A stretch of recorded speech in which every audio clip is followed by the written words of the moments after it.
नमस्कार, स्वागत है आपका वास्तुवाणी में। मैं हूं ज्योति। हम आजकल बात कर रहे हैं यंत्रों को लेकर कि यंत्र किस तरह से आपकी समस्याओं का समाधान करते हैं, यंत्र क्या होते हैं, कैसे आप यंत्रों का उपयोग करें और कैसे यंत्र बीमारी में, घर से संबंधित किसी और तरह के वास्तु दोष में या आपके जीवन में आने वाली समस्याओं का निदान करते हैं।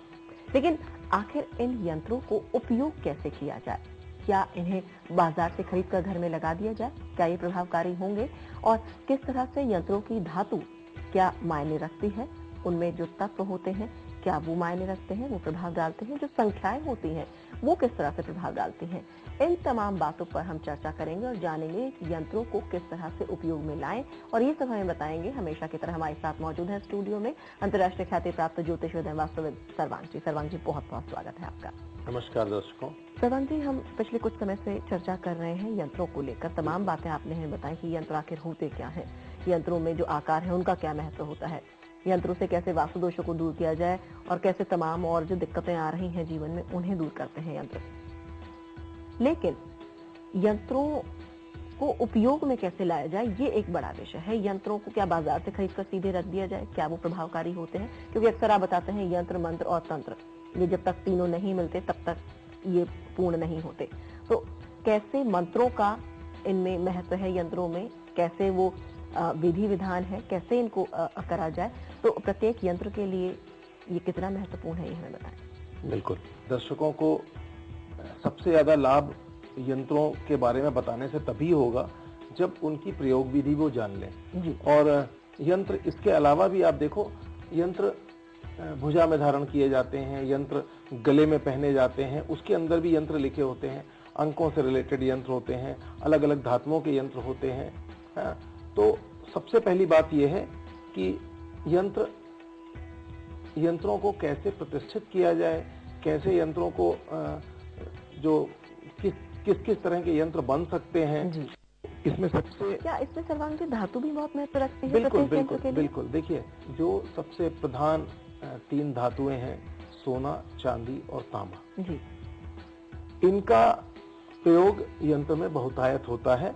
और स्वर्ण धातु में निर्मित यंत्र हमेशा के लिए होते हैं और उनमें ऊर्जा का स्तर बहुत अच्छा होता है अगर प्रॉपरली उनको, लेकिन फिर भी, और इसी तरह चांदी का द्वितीय दर्जे का और उसके बाद तांबे का जी। लेकिन सबसे महत्वपूर्ण बात यह है, इसके अलावा भी लोहे पे और कई सारी चीजों पे अलग अलग यंत्र अलग अलग कर्मों के आधार पे, यहाँ तक कि जब तंत्र की हम बात करते हैं और तंत्र में वाम मार्गी तंत्र की मारण, मोहन, वशीकरण, उच्चाटन इत्यादि जो क्रियाएं हैं, उसमें अलग अलग किस्म की किस लकड़ी से जैसे यंत्र लिखे जाते हैं, तो भोजपत्र के ऊपर लिखे जाते हैं, तो किस लकड़ी से लिखे जाएं, किस लकड़ी की कलम बनाई जाए, कौन सी स्याही इस्तेमाल हो, इसका भी विधान है। और भोजपत्र पे लिखे जाएं अथवा किसी और चीज पे, और फिर वो जब भोजपत्र पे लिखे जाते हैं, जो धारण किए जाते हैं जनरली यंत्र, वो किसी न किसी ताबीज में धारण किए जाते हैं। और वो जो ताबीज या खोल होता है, उसकी धातु का भी बहुत महत्व है कि वो सोने, चांदी, तांबे में से किस चीज की। इसमें एक और चीज कही जाती है सर्वांग जी, स्त्रियों के लिए कहा जाता है किसी खास हाथ में, इस हाथ में बांधेंगी, पुरुषों के लिए दूसरे हाथ में कहा जाता है। इसका क्या महत्व है? इसका देखिए स्त्री पुरुष की मतलब प्रकृति और पुरुष का जो सिस्टम है, उसमें स्त्री को वामांग माना गया है, सोम तत्व को वामांग और दक्षिण तत्व को अग्नि अंग माना गया है। तो पुरुषों को दाहिने हाथ में, आपके शरीर में भी जो बायां हिस्सा है, अगर आप शिव जी का जो एक स्वरूप है अर्धनारीश्वर का, उसमें भी देखिए वाम भाग स्त्री का है और दक्षिण भाग जो है पुरुष का है। आपके शरीर में भी जो नाड़ियां, जो इडा, पिंगला और सुषुम्ना जो चलती हैं, तो यहाँ तक कि यंत्र लिखने के विधान में भी है कि कौन सी नाड़ी, कौन सा स्वर उस समय चले, इसका विधान तो बहुत लंबा है, लेकिन एक आम आदमी कितना अच्छे से उसको कर ले। सबसे महत्वपूर्ण ये है कि हम यंत्र को कब किस मुहूर्त में बनाएं, कब कैसे धारण करें। तो अभी स्त्रियां अपने वाम भुजा में जब भी बनाएं, हाँ, वाम भुजा में, और पुरुष जो है दाहिनी भुजा में, अथवा दोनों समान रूप से गले में कोई भी धारण कर सकता है। गले में धारण किए जाने वाले यंत्र हमेशा जो जहां पे हृदय है और जहां पर आपके फेफड़ों का जो मिलन बिंदु है, वहां पर जहां पे अनाहत चक्र जिसको हम बोलते हैं, उसके आगे की स्थिति उससे नीचे नहीं होना चाहिए, उसकी ऊंचाई इतनी होनी चाहिए कि यहाँ पे, तो गले में धारण कर सकते हैं। वरना स्त्रियां हमेशा बाईं भुजा में और पुरुष हमेशा दाहिनी भुजा। अभी सर्वांग जी आपने एक बात कही कि यंत्र जो भोजपत्र बनाए जाते हैं उन पर जो लिखा जाता है वो स्याही भी बहुत महत्व रखती है। वो कौन कौन से तत्व होते हैं जिनसे वो स्याही बनाई जाती है और किस तरह से वो इस तरह का महत्व क्यों रखती है? देखिए, कार्य भेद से, ग्रह भेद से और किस तरह की समस्या है वही तत्वों के भेद से, लेकिन यहाँ महत्वपूर्ण ये है कि अष्टगंध की स्याही एक निरापद है जिससे हमेशा लिखा जा सकता है। तंत्र में तो बड़ी सारी बातें आती हैं, लेकिन अष्टगंध की स्याही निरापद रूप से यूज कर सकते हैं। लेकिन इसमें भी हम बताएं, अष्टगंध में गोरोचन इत्यादि इतनी ऐसी वस्तुएं हैं जो सामान्य तौर पर मिलती नहीं है, और जो मिलती हैं वो नकली होती है। तो हम ये कहेंगे अष्टगंध और इसके चक्कर में ना पड़े। सबसे उत्तम है आप केसर और रक्तचंदन का इस्तेमाल करें, और रक्तचंदन केसर को मिला भी सकते, नहीं तो केसर सामान्यतः उपलब्ध है, आप उससे लिखें। और जो कलम है वो भी अलग अलग मटेरियल की, तो सबसे ज्यादा जो एक सारे यंत्र जिससे लिखे जा सकते हैं वो अनार की कलम है। तो अनार की कलम से और केसर की स्याही का प्रयोग, और एक अखंडित भोजपत्र, और भोजपत्र किसी भी पंसारी की दुकान में आराम से मिल जाता है। उस अखंडित भोजपत्र के ऊपर आप उसको यंत्र को बनाएं, और यंत्र को बनाने के लिए उस यंत्र का वार जिस ग्रह से संबंधित यंत्र है, जैसे मान लीजिए सूर्य से रिलेटेड यंत्र है, तो आप लिखने जा रहे हैं, तो उसमें रविवार और उसी ग्रह से रिलेटेड, सूर्य से रिलेटेड नक्षत्र जिसकी जानकारी आपको पंचांग में मिल जाएगी, उसी रिलेटेड नक्षत्र अगर उनका समन्वय हो जाए तो बहुत अच्छी बात है, नहीं तो उसी वार में उसी ग्रह की होरा में कर लें। 1 घंटे का टाइम होता है जब उस ग्रह की होरा होती है, और दिन में 2 बार कम से कम उसका 2-3 बार उसका मिल जाता है टाइम, लेकिन जो दिन के समय है, रात के समय नहीं, दिन के समय आपको 2 बार तो मिल ही जाएगा। तो उसमें उस यंत्र को लिखा जाए, और तो एक तो समय का बहुत महत्व है, वो ग्रह की जितनी प्रधानता होगी उतना अच्छा है। इसके लिए यंत्र को किसी पत्र के ऊपर लपेट के या किसी चीज के ऊपर रख करके आप किसी चांदी के पात्र में या किसी तांबे के पात्र में रख लें, और उसके बाद बाकायदे उसकी प्रतिष्ठा करें।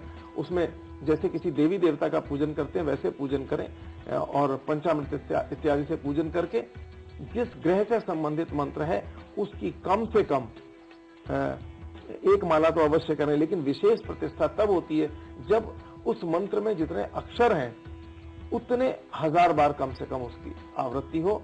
और मध्यम अनुष्ठान हर एक ग्रह का 1.25 लाख का होता है, जो कम से कम 40 दिन में किया जाता है। आप यंत्र की आपने महत्ता जानी, किस तरह से यंत्र कार्य करता है, और साथ ही साथ आप अगर बाजार से यंत्र खरीद कर ले आए, उसे घर में रख दें, तो वो आपके किसी काम का नहीं होगा जब तक आप उसे पूरी तरह से पूजित नहीं करेंगे, उसमें मंत्रोपचार नहीं करेंगे, साथ ही साथ उसका पूरी तरह से विधि विधान से पूजन नहीं करेंगे, तब तक वो आपके लिए प्रभावहीन रहेगा।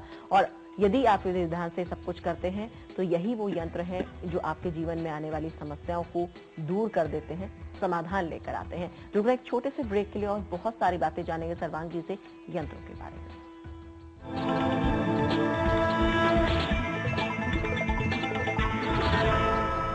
पेश है डेन डिजिटल केबल और डीटीएच का मुकाबला। ये है डीटीएच की पिक्चर क्वालिटी एकदम साफ, और ये है डेन डिजिटल केबल की पिक्चर क्वालिटी, ये भी एकदम साफ। और ये क्या, डेन डिजिटल केबल के साथ पैसों की बचत भी।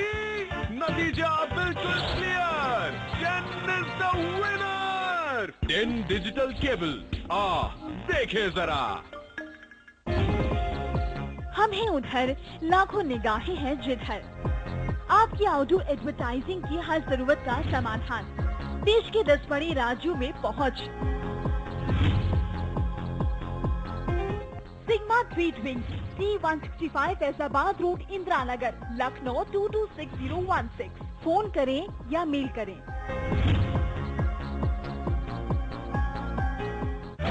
ड्रेन वेनेजिया ग्रुप आपके लिए लाया है ड्रेन वेनेजिया कमर्शियल टावर, जिसमें है एक 5 स्टार होटल, शानदार स्विमिंग पूल, रिटेल शॉप और आकर्षक एक्वेरियम, और भी बहुत कुछ आपके घर के नजदीक, ग्रेटर नोएडा परी चौक के पास। Grand Venezia commercial tower. Uttar Pradesh, कुदरत ने इसे कई रंग दिए। वक्त के साथ इस पर सियासत का रंग चढ़ा। ये कभी रंग बिरंगा नजर आया तो कभी इसका रंग हरा हुआ, कभी इसे भगवा रंगा गया तो कभी ये नीला नजर आया। अब एक बार फिर ये रंगने को तैयार है। इस बार क्या होगा इसका रंग, फैसला करेंगे आप, और यूपी रंगेगा आपके रंग में, क्योंकि एक बार फिर आ गई है फैसले की घड़ी। यूपी चुनाव की पूरी तस्वीर सिर्फ जन संदेश पर। इस कार्यक्रम के प्रायोजक हैं जटीको बनियान, त्वचा के लिए पूरी तरह से सुरक्षित, एंटी बैक्टीरियल। बावर्ची खिलाइए, सबको रिझाइए।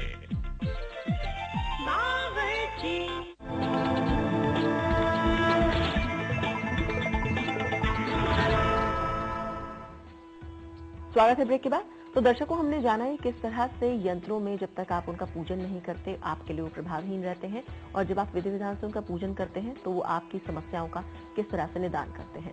और बहुत सी बातें जानते हैं सर्वांग जी से। सर्वांग जी, अभी तो हमने जाना कि किस तरह से यंत्रों की पूजा की जाए, मुहूर्त का कितना ध्यान रखना चाहिए, किस तरह से प्रत्येक वार का ध्यान रखना चाहिए, ये तो बातें हुई। लेकिन एक बात आपने कही कि जो धातु की बात आपने कही, सोना सबसे ज्यादा महत्वपूर्ण धातु मानी जाती है, हमेशा के लिए वो यंत्र हो जाते हैं, सोना, चांदी, तांबा, साथ ही साथ और भी कई धातुएं मिलाकर बात सुनने में आती है। अक्सर अष्ट धातु की बात आती है, पंच धातु की बात आती है, 3 धातुओं को बनाने की बात कही जाती है यंत्रों को। ऐसा क्यों? क्या वो किसी खास वजह से या उनके प्रभाव कुछ और होते हैं? और कौन कौन सी ये धातु होती हैं जो मिक्स धातुएं होती हैं? देखिए, जैसा मैं हमेशा कहता हूँ कि मतलब ये पूरा ब्रह्मांड ही ग्रहों के अधीन है जी, और पंच तत्वों से सारी चीजों का निर्माण होता है। तो हर जगह जैसे ग्रहों की प्रधानता है, ऐसे हर एक धातु में ग्रहों का रिप्रेजेंटेशन है, ग्रहों की प्रधानता है। जैसे सूर्य के लिए सोना, चंद्रमा के लिए चांदी जी, और मंगल के लिए तांबा। तो इस तरह से हर ग्रह की एक धातु है। तो जब भी हम कोई इष्ट मूर्ति बनाएं या हम किसी यंत्र की रचना करें, तो उसमें अगर हम ज्यादा धातुओं का जो समन्वय करते हैं तो उसमें ग्रहों का, इसीलिए अष्ट धातु का सबसे ज्यादा महत्व है, इसमें सारे ग्रह आ जाते हैं जी। एक और बहुत महत्वपूर्ण पंच धातु का महत्व है, लेकिन सबसे ज्यादा महत्वपूर्ण कॉम्बिनेशन है ये त्रिधातु का, जो आपने एक जिक्र किया था। त्रिधातु का एक सिस्टम है और उसमें एक अनुपात, बहुत सटीक अनुपात है कि त्रिधातु में कोई भी यंत्र बनाया जा सकता है। त्रिधातु के लॉकेट में या उसकी ताबीज बना के कोई भी यंत्र उसमें भर के धारण किया था, हमेशा के लिए चलेगा। और लेकिन ये है कि त्रिधातु में उसमें 10 भाग सोना जी, 16 भाग चांदी और 12 भाग तांबा, ये उसका एक रेशियो है। और उसको गुरु पुष्य या रवि पुष्य नक्षत्र में ही उसको सिद्ध करना चाहिए, या उसी नक्षत्र में उन धातुओं का मिक्स करवाना चाहिए, बनवाना चाहिए, तब वो ताबीज आपके लिए कारगर होगी। और अष्ट धातु में एक समस्या आज के टाइम में आती है। अष्ट धातु में एक सबसे महत्वपूर्ण धातु होती है मरकरी, यानी पारा। और पारे को मिक्स करना, पारा जनरली उड़ जाता है। पुराने लोग हैं, काफी कम लोग हैं उसके जानकार, जो जब पारा उसमें मिल पाता है प्रॉपरली। जी बिल्कुल। और अष्ट धातु की मूर्तियां इसीलिए उनकी कीमत होती है कि उसमें सारी धातुएं समान रूप से मिलाई जाती हैं, तो उसमें अच्छा खासा परसेंटेज सोना चांदी का होता है, और दूसरा पारे के साथ उसका, और बहुत ज्यादा उनमें ऊर्जा बहुत अच्छे से और बहुत समय तक और बहुत तेजी से ऊर्जा का आवाहन उसमें होता है। उसकी अष्ट धातु की मूर्तियों की प्रतिष्ठा एक बार कर देने पर वो बहुत ज्यादा चार्ज होती है जी। तो धातुओं का महत्व बहुत ज्यादा है। बिल्कुल। एक और चीज आपने बताई थी, भोजपत्र पर भी यंत्र बनाए जाते हैं। क्या भोजपत्र भी किसी खास ग्रह के लिए ही यंत्र बनाए जाते हैं, या अगर किसी की सामर्थ्य नहीं है, कोई व्यक्ति नहीं बना सकता धातुओं पर यंत्र, तो क्या भोजपत्र पर यंत्रों का इस्तेमाल किया जा सकता है? नहीं ज्योति, भोजपत्र एक बहुत महत्वपूर्ण वृक्ष है, और ये सब भोजपत्र जनरली 14,000 फीट की हाइट के ऊपर होता है। इसको देव वृक्ष माना गया है। पुराने जितने भी ग्रंथ थे और पुराने टाइम में लिखने के लिए भोजपत्र इस्तेमाल होता था। अगर आप देखें तो भोजपत्र में उसकी छाल, जैसे आप अगर कभी गोमुख गए हैं तो गोमुख जाते समय भोजवासा करके एक जंगल पड़ता है, जहां पर ये गंगोत्री से ऊपर है और भोजपत्र वहां के हमको सबसे बेस्ट क्वालिटी के मिले। इसके अलावा भी प्लांटेशन किया गया है, लेकिन भोजपत्र लेयर्स होती हैं जो तने की छाल होती है एक तरह से, और बिल्कुल पेपर की तरह से, और बहुत कलरफुल और बहुत बढ़िया।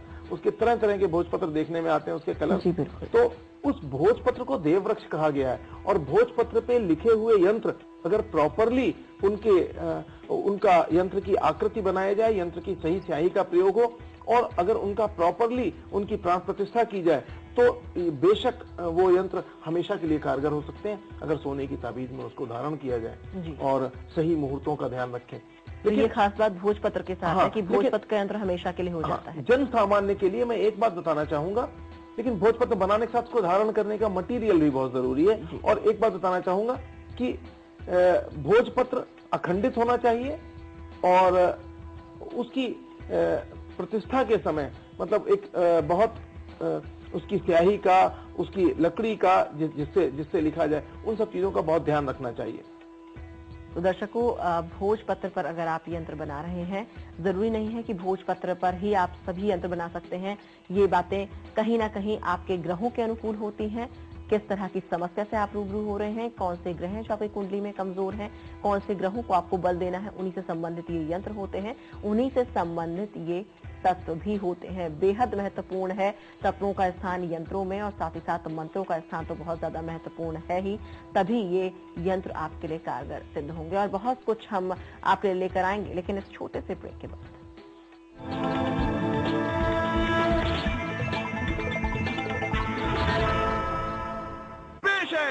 जेन डिजिटल केबल और डीटीएच का मुकाबला।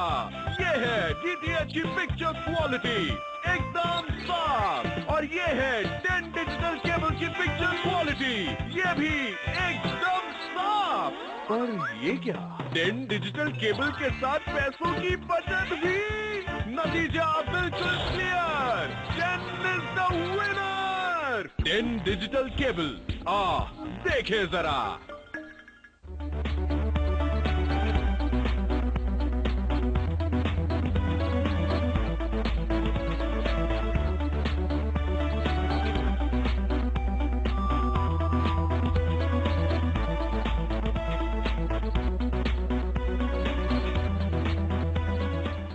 सत्ता के गलियारों में फिर सरगर्मी है। खादी के मिजाज में आई फिर नरमी है।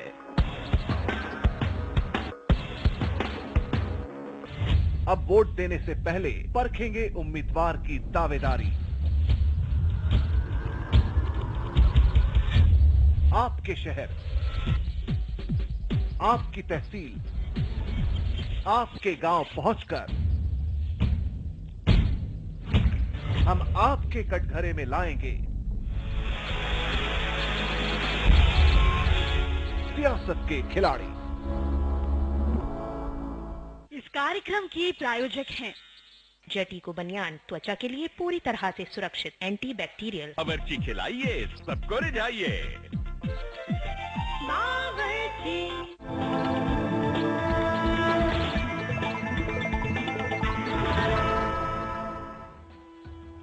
स्वागत है आपका ब्रेक के बाद, और आप देख रहे हैं वास्तुवाणी, और हम बात कर रहे हैं किस तरह से यंत्रों को बनाया जाए, किस तरह से उनका उपयोग किया जाए, क्यों है मुहूर्त महत्वपूर्ण और क्यों है उनमें प्राण प्रतिष्ठा महत्वपूर्ण। जी हाँ, ये इसलिए महत्वपूर्ण है क्योंकि तभी यंत्र आपके लिए कारगर सिद्ध होंगे, तभी वो आपकी समस्याओं का समाधान करेंगे। इस सब पर हम जानकारी ले रहे हैं सर्वांग जी से। सर्वांग जी, तो तमाम बातें आपने हमें बताई, तमाम चीजें बताई, लेकिन एक और चीज, जब हम किसी चीज की प्रतिष्ठा करते हैं, प्राण प्रतिष्ठा करते हैं, तो तमाम बातों को फिर ध्यान में रखते हैं, तमाम विचार उसमें फिर माने जाते हैं। ऐसे में अगर कोई यंत्र पहना हुआ है और अचानक मान लीजिए किसी मृत्यु में जाना पड़ा, अक्सर कहा जाता है ग्रहण के वक्त भगवान के कपाट बंद कर दिए जाते हैं, घर में बच्चा होता है तो कहा जाता है सूतक लग जाता है, इसमें कोई शुभ कार्य नहीं होता, या किसी मृत्यु में जाना हो तो अक्सर कहा जाता है कि अंगूठियां जो जेंट्स पहने हुए उन्हें उतार देना चाहिए। तो क्या यही बात यंत्रों पर भी लागू होती है? बिल्कुल। पहली बात तो, अगर आप किसी मृतक कर्म में जा रहे हैं तो आप उन यंत्रों को उतार के जाएं। वो ताबीज वगैरह जो पहने उतार, किसी वजह से अगर आप पहने हुए चले गए हैं तो अगर वो धातु का है तो आप उसको पुनः प्रतिष्ठित कर सकते हैं। जो विधान है उसी विधान से, नहीं तो उससे संबंधित एक माला जप लीजिए और उसको पंचामृत बना करके उसमें उसको शुद्ध कर लीजिए गंगा जल के साथ, और धूप बत्ती दिखा दीजिए, दीपक दिखा दीजिए। और लेकिन अगर उसका जो धागा है वो आप बदल दीजिए। अगर आप गले में पहने हैं या भुजा में बांधे हैं तो उसका धागा बिल्कुल बदल दीजिए। चेन में है तो कोई दिक्कत नहीं, मेटल में है तो ये एक तरीका है। इसी तरह किसी भी सूतक कर्म में या इस बात का ध्यान रखना पड़ेगा। और इसके साथ साथ एक और है, सब लोग पूछते हैं कि यंत्र की आयु, कि भाई इस धातु में बना है तो इतने दिन काम करेगा। लेकिन इसमें हम एक बात कहना चाहेंगे कि यंत्र अगर लगातार उनका पूजन हो, और विशेषकर ग्रहण काल और जो रवि पुष्य और गुरु पुष्य नक्षत्र इत्यादि में, और बीच बीच में अगर यंत्र का प्रॉपर आप उसको धूप दीप दिखाते रहेंगे, पूजन करते रहेंगे, दिवाली में, होली में, तो वो कभी भी उसकी ऊर्जा का क्षरण नहीं होगा और वो हमेशा कारगर रहेगा। बस ये बात। जो आप गले में पहने हैं उसको आप किसी लघु शंका या उसके लिए जाते हैं तो हर बार कुछ लोग उतारते हैं। गले तक पहना हुआ हर चीज शुद्ध है। यज्ञोपवीत आप धारण करते हैं यहाँ तक कि, तो उसकी ग्रंथियां ऊपर रखते हैं, और इसीलिए कि उस वक्त आप उसको कान में लगा दें ताकि, तो गले तक सब चीजें शुद्ध हैं, तो उसको बार बार उतारने का आवश्यकता नहीं है। रात में आप उतार करके रख सकते हैं, सुबह नहा धो के फिर पहन सकते हैं। लेकिन हर बार आप अगर जब आप लघु शंका या उसके लिए जा रहे हैं तो आप मत उतारिए। जी चलिए, तो ये तो बात हो गई। लेकिन एक और चीज सर्वांग जी मैं कहना चाहूंगी, अगर हम आजकल की प्रैक्टिकल परिस्थितियों को देखें, आम आदमी के पास इतना वक्त ही नहीं है, जीवन शैली ही इतनी भागा दौड़ी भरी है कि शायद इन तमाम उपायों को करने के चक्कर में ही लोग उपाय नहीं करते हैं कि बहुत वक्त है जाया हो रहा है। ऐसा लोग कहते हैं कि वक्त जाया हो रहा है, हालांकि परेशानियों से वो जूझते रहते हैं। लेकिन क्या फिर भी ऐसा कोई उपाय है यंत्रों से संबंधित, कोई भी ऐसा तरीका है कि इस भागा दौड़ी भरी जिंदगी में भी तमाम परेशानियों से निजात पाई जा सके? इन दिक्कतों से कुछ भी ऐसा जो आम आदमी आज की भागदौड़ भरी जिंदगी में कर सके और वो कारगर भी पूरी तरह से हो? बहुत अच्छा सवाल है ज्योति, और बहुत ईमानदारी से इसका एक बहुत अच्छा जवाब मैं आपको देता हूं कि देखिए, 15 यंत्र एक ऐसा यंत्र है जिसमें 1 से लेकर 9 तक के अंकों का प्रयोग होता है, और ये सूर्य यंत्र है जी। और इसमें 1 से लेकर 9 जो नंबर्स हैं ये 9 ग्रहों को रिप्रेजेंट करते हैं। तो अगर आप अपने गुरु पुष्य रवि पुष्य नक्षत्र में या अपने जन्म नक्षत्र में इसको 110 भोजपत्र के ऊपर 2x2 के आप छोटे छोटे वो बना लीजिए, और केसर की स्याही से उसके ऊपर केसर और रक्त चंदन घोल के एक दिन मेहनत करिए कम से कम जी। आपकी वास्तु से रिलेटेड समस्याएं और जीवन में किसी ग्रह से जुड़ी हुई कोई समस्या हो, तमाम सारे उपाय करने के बाद भी अगर आपको निजात नहीं मिल रही है और कोई स्पिरिट अटैचमेंट हो, किसी भी तरह की कोई समस्या हो, तो आप इसको कर सकते हो। 110 यंत्र आप लिखिए हैं, और लिख लिए आप अपने, खासकर अपने जन्म नक्षत्र में, तो सबसे उत्तम है। और जन्म नक्षत्र नहीं मालूम है आपको, अपनी कुंडली भी नहीं मालूम है, तो आप पूर्णिमा के दिन कर लीजिए किसी दिन, है ना। तो आप उसको लिख करके, इन यंत्रों को लिख करके किसी ऐसे नदी में पहुंच जाइए जहां मछलियां खूब सारी हो, आटे की गोलियों में उन यंत्रों को बंद कर दीजिए, और 108 यंत्र आप उसमें प्रवाहित कर दीजिए जल में, और इसके बाद वहां प्रणाम करके चले आइए। आकर के उसमें से 2 यंत्र बचे, 1 यंत्र उसको आप अपने पूजा के स्थान पर रख दीजिए, और रोजाना उसको धूप दीप दिखाइए जैसे आप देवताओं का दिखाते हैं, उसको फ्रेम में मढ़ा भी सकते हैं जी। और दूसरा जो एक बचे वो आप त्रिधातु या सोने चांदी तांबे जो आपकी सामर्थ्य है उसकी एक ताबीज के अंदर भर के अपने पुरुष अपनी दाईं भुजा में और महिलाएं अपनी बाईं भुजा में उसको धारण कर लें। तो इसको धारण करने से आप देखेंगे, अगर प्रतिष्ठित करके अगर आपने इसको धारण कर लिया तो इससे आपकी जीवन की समस्त समस्याओं को दूर होने में आपको मदद मिलेगी। क्या इसे गले में भी पहना जा सकता है? पहना जा सकता है।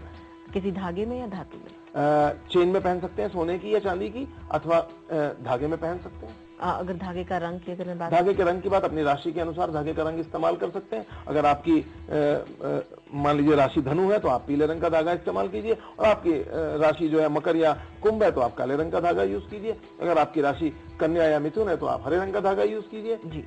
क्या ये भी जरूरी है कि इन गोलियों को किसी नदी में ही बहाया जाए, या तालाब में अगर मछलियां हैं तो मछलियां जहां पर भी हैं वहां पे आप, जहां बहुसंख्यक मछलियां हैं वहां पे आप डाल सकते हैं। तो दर्शकों, ये ऐसा अचूक उपाय बताया है सर्वांग जी ने कि अगर आप तमाम यंत्र नहीं बना सकते हैं, नहीं रोज पूजा कर सकते हैं, कोई ऐसा कार्य नहीं कर सकते हैं, आपकी जीवन शैली इतनी भागदौड़ भरी है, तो एक दिन का वक्त आप अपने लिए निकालें। आपकी वास्तु से संबंधित दिक्कतें, आपकी कुंडली से संबंधित दिक्कतें तमाम दूर हो जाएंगी इस उपाय को करने से। तो जाना आपने कि यंत्रों में कितनी शक्ति है और किस तरह से यंत्र आपके जीवन से संबंधित समस्त समस्याओं का समाधान अपने अंदर रखते हैं, बशर्ते आप उन्हें सही तरह से विधिविधान पूर्वक स्थापित करें, उनको पूजित करें और उनसे ये मनाएं कि वो आपके जीवन में आपके वास्तु से संबंधित जितनी भी समस्याएं हैं उन्हें दूर करें। इसके साथ आज के वास्तुवाणी में इतना ही। हमें दीजिए इजाजत। नमस्कार।